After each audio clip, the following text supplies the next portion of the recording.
Attenzione, questo video è dotato di sottotitoli in moltissime lingue. Vi basterà cliccare qua sotto su impostazioni e selezionarli della lingua che preferite.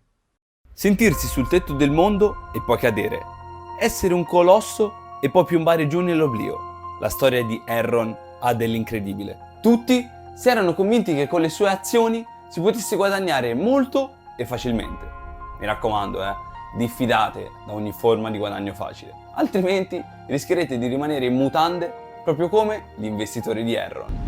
Ecco a voi lo scandalo finanziario più famoso di tutti i tempi. Una di quelle classiche storie che comincia con una tranquillità ingannevole ma finisce in un delirio totale. Evasione fiscale, frodi, corruzione. Ora però basta spoilerare, cominciamo col video. Benvenuti su Economy Storm. Io sono Matteo, uno studente di economia, ed oggi parliamo della storia di Enron, uno degli scandali più incredibili della storia recente. Preparatevi perché avrete da sentirne delle belle. In ogni caso, iscrivetevi col tasto qua sotto in basso a destra se non l'avete ancora fatto e godetevi il video. Buona visione!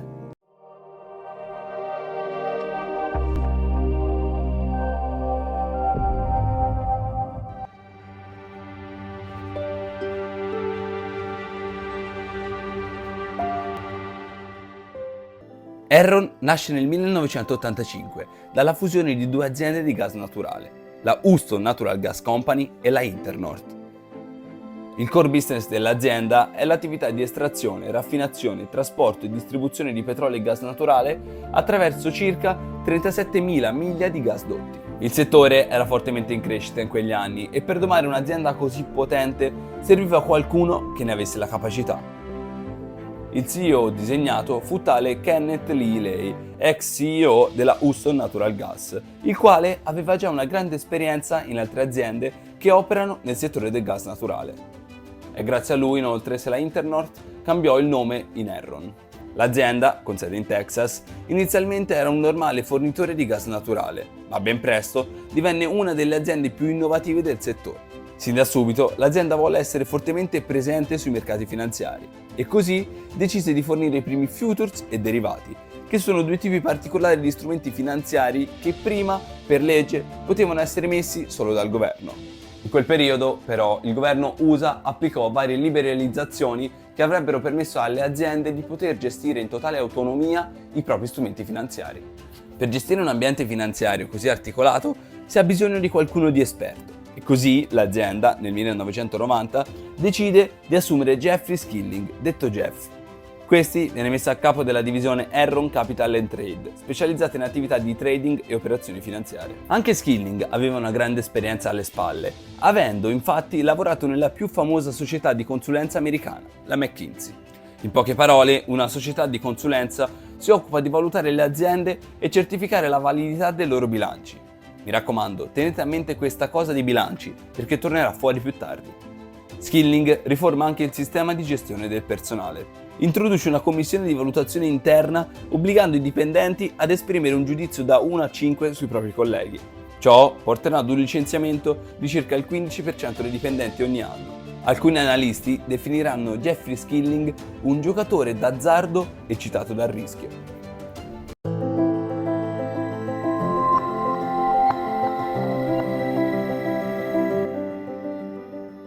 Più che un'azienda operante nel settore del gas naturale, Enron sembra essere un'azienda che gestisce strumenti finanziari. Infatti, la maggior parte degli introiti che arrivano all'azienda non arrivano dal gas naturale, ma dagli strumenti finanziari di cui abbiamo parlato in precedenza, futures e derivati. L'azienda, inizialmente, possedeva un numero di centrali, con le quali faceva dei profitti che utilizzava per aprire altre centrali. La crescita, così, era però piuttosto lenta. Così l'azienda decise di cominciare a vendere i titoli derivati sulle loro centrali, in modo da avere dei profitti ridotti ma immediatamente e aprire così nuove centrali. L'azienda, allora, cominciò ad applicare i propri principi di trading alle attività più disparate: legno, acciaio, trasmissione dati e media. Con tutti questi strumenti finanziari, l'azienda si riempie sempre di più di crediti inesigibili, ovvero di crediti che molto probabilmente non verranno pagati, e così cominciano a sorgere i primi problemi.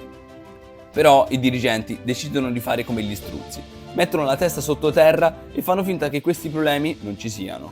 L'azienda, infatti, c'è da dire che continuava a crescere a ritmi rapidissimi, arrivando a essere presente in tutto il mondo, con operazioni in Germania, in Guatemala, nelle Filippine e persino in Argentina. Nonostante tutto, questa crescita era in parte simulata, dal momento che Skilling, con la tecnica del mark to market, era solito inserire nel bilancio potenziali profitti futuri, che non si erano ancora concretizzati, ingannando gli investitori che l'azienda stesse andando meglio di quanto in realtà facesse. Quelli, poi, erano gli anni della New Economy, ovvero anni in cui c'era una grande euforia dovuta alle grandi innovazioni nei campi tecnologico e digitale, ed Enron era una delle aziende che trainava di più questa crescita, tanto che il Financial Times la definì nel 2000 l'azienda energetica dell'anno. In quest'anno, infatti, Enron dichiara un fatturato di oltre 100 miliardi di dollari. La situazione, però, cominciava già a sapere di marcio, e così Kenneth Lay diede le dimissioni dal ruolo di CEO, che andò a ricoprire Skilling, mentre lei mantenne solo l'incarico di presidente dell'azienda.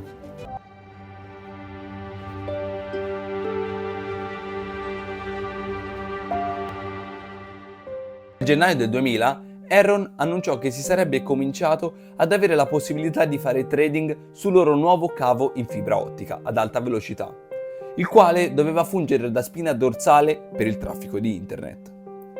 Le azioni passarono da un valore di 40 l'una a un valore di 70 dollari l'una in soli 2 mesi, e già in estate il prezzo toccò il massimo di 90 dollari ad azione. La crescita era vertiginosa, forse troppo vertiginosa.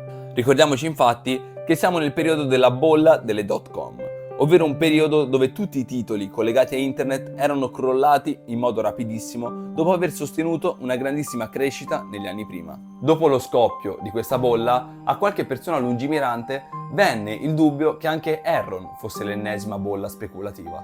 La prima che tirò fuori l'idea che probabilmente anche le azioni di Enron fossero sopravvalutate fu l'autrice americana Bethany McLean, la quale si accorse che nei bilanci di Enron mancavano delle informazioni. Bethany è una donna determinata e voleva scavare più a fondo nella questione. Così decise di intervistare Kenny Lay per chiarire l'intera questione. Ma l'uomo rispondeva continuamente di non sapere niente sulle questioni contabili di Enron. Così decise di rivolgersi a Skilling e Fastow, un altro manager che nel frattempo era diventato CFO dell'azienda. Loro si presentarono all'incontro tranquilli, convinti di poter sviare tutte le domande. Così cominciarono a rispondere con numerosi tecnicismi e paroloni, che avevano l'unico scopo di confondere la donna. Ma Bethany non ci casca. Anche lei sa molto di economia, conosce il significato di quelle parole e capisce che i due non hanno intenzione di rispondere alle sue domande. Così termina l'intervista e il giorno 5 marzo 2001, in un articolo pubblicato sul Fortune, una rivista che tratta di economia globale, fa una semplice domanda: Is Enron overpriced? Ossia, il prezzo delle azioni di Enron è sopravvalutato? Un dubbio che nessuno si era mai posto fino a quel momento. Questa domanda fece venire il dubbio a molti investitori di Enron e diede il via ai primi segni di cedimento del grande castello di sabbia che Enron aveva costruito. Succede tutto in pochissimo tempo. Il 14 agosto Jeff Skilling presenta le proprie dimissioni da CEO, dopo aver diretto la società per soli 6 mesi, e anche se la motivazione è ufficialmente di natura personale, è un segnale tutt'altro che rassicurante per gli investitori. Kenneth Lay prende il suo posto e viene nominato nuovamente CEO. A ottobre la società, sotto richiesta degli azionisti, è costretta a pubblicare per la prima volta un bilancio trimestrale in perdita. Per precisione, le perdite operative ammontano a circa 590 milioni di dollari e i debiti a scadenza fine 2001 ammontano a circa 690 milioni di dollari. Dopo queste dichiarazioni, se si sommano i debiti vecchi con quelli appena dichiarati, la società arriva ad avere debiti pari a 2,6 miliardi di dollari.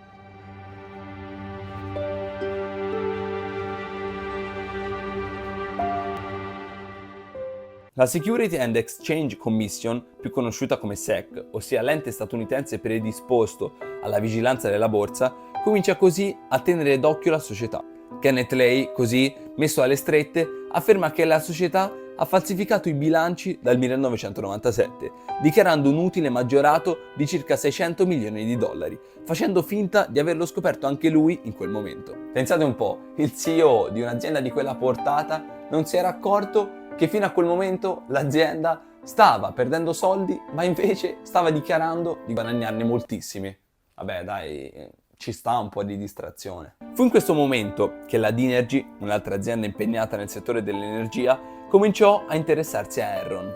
Quest'ultima, in fin dei conti, aveva sempre avuto ottimi bilanci e la recente crisi poteva essere un'ottima opportunità di acquisto. Il 9 novembre dello stesso anno, così, annuncia un accordo con Enron per comprare 8 miliardi delle sue azioni.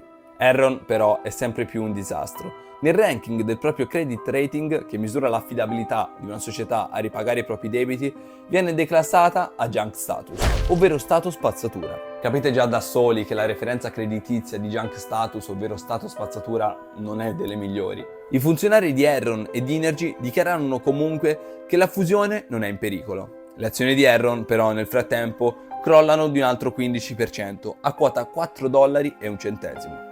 Vi ricordo che pochi mesi prima un'azione di Enron valeva ben $90. I dirigenti di Dinergy a questo punto si convincono che l'azienda non è più recuperabile e così si ritirano dall'acquisto. Allora sì che in questo momento le azioni di Enron calarono ulteriormente.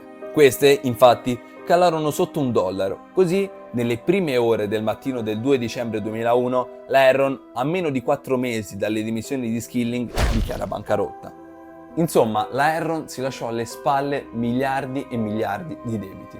Lei fu piuttosto ottimista nel dire che l'azienda falsificava i propri bilanci solamente dal 1997, ma molto probabilmente l'azienda falsificava i propri bilanci da molto tempo prima.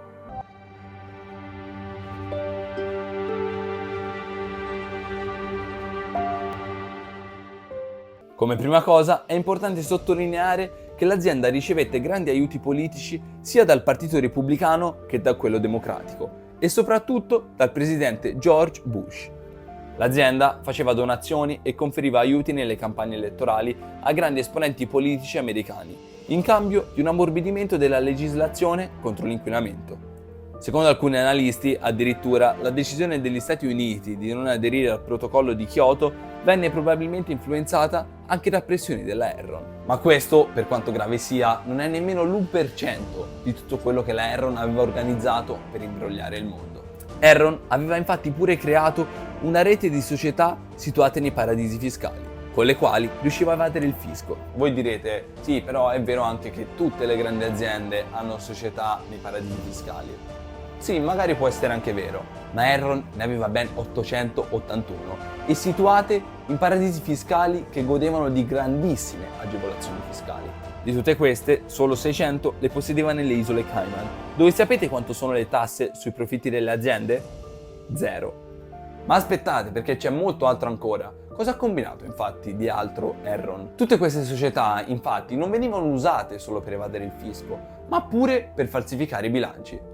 Cioè, quindi in poche parole cosa faceva Enron? In pratica Enron in quegli anni aveva avviato vari progetti di grande portata, i quali si erano rivelati uno più fallimentare dell'altro e da questi progetti andati male ne scaturirono enormi debiti. Ed è qui che entrano in gioco le altre società fantoccio situate nei paradisi fiscali e quindi difficili da controllare, perché Enron faceva passare come se questi progetti fossero di queste altre piccole società, in modo che i debiti che ne sono scaturiti finissero nei bilanci di queste altre società e non in quelli di Enron. Col tempo, però, queste perdite e questi debiti diventarono troppo grandi e fu proprio per questo che nel 1997 si assunse Fastow come CFO. Era colui che doveva cercare di mantenere vivo tutto questo sistema di falsificazione dei bilanci che si stava allargando sempre di più. Un aiuto in questa attività venne fornito dalla Arthur Andersen, una multinazionale statunitense specializzata nella certificazione dei bilanci, la quale certificò per anni la correttezza dei bilanci di Enron. In particolare, un partner della stessa Andersen, David Duncan, fu accusato nel 2002 di aver distrutto documenti riguardanti alcune delle attività della Enron. L'uomo, infatti, durante il periodo di crisi della società, ordinò a tutti i suoi colleghi di distruggere tutti i documenti che rimandassero ai rapporti che la società dove lavorava aveva avuto con Enron. In tutto questo fu distrutta ben 1 tonnellata di carta. La Andersen, così, perse tutta la sua credibilità e quindi tutti i suoi clienti. Così, nell'agosto del 2002, chiuse i battenti.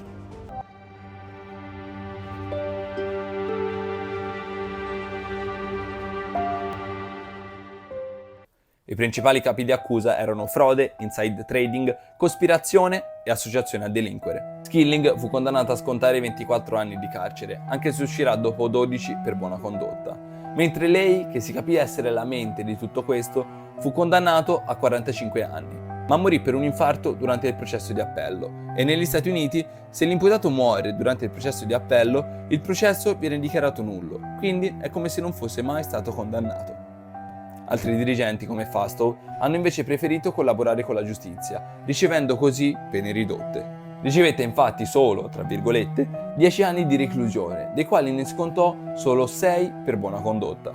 I debiti dell'azienda, quando dichiarò bancarotta, ammontavano a circa 30 miliardi di dollari e a risentirne furono anche i dipendenti dell'azienda, i quali, oltre a non avere più un lavoro, si videro azzerati pure tutti i fondi pensione che avevano investito nell'azienda. Voi pensate solo alla rabbia di questi dipendenti quando vennero a sapere che i dirigenti dell'azienda avevano venduto le loro quote poco prima che lo scandalo venisse fuori. E nel mentre a loro veniva consigliato di comprare invece le quote dell'azienda perché si diceva che avrebbero avuto grandi possibilità di crescita. Lo stesso Warren Buffett, grandissimo investitore nonché uno degli uomini più ricchi al mondo, si è espresso sulla questione, dicendo che da quel momento le aziende avrebbero dovuto essere maggiormente controllate dagli enti di controllo, dato che il libero mercato non significa assenza di controlli e lasciare alle aziende la possibilità di truffare gli investitori. Gli unici provvedimenti presi dal governo statunitense furono un inasprimento delle pene per i dirigenti delle aziende che si macchiavano di frode e un aumento del potere degli enti di controllo, i quali potranno fare accertamenti più approfonditi per sgominare eventuali irregolarità nelle contabilità delle aziende. E così siamo giunti alla fine di questo video. Io vi chiedo di supportarci, di lasciare un mi piace o di commentare se il video vi è piaciuto e di iscrivervi al canale se avete imparato qualcosa. Ricorda che la conoscenza è il primo passo verso il cambiamento. Alla prossima!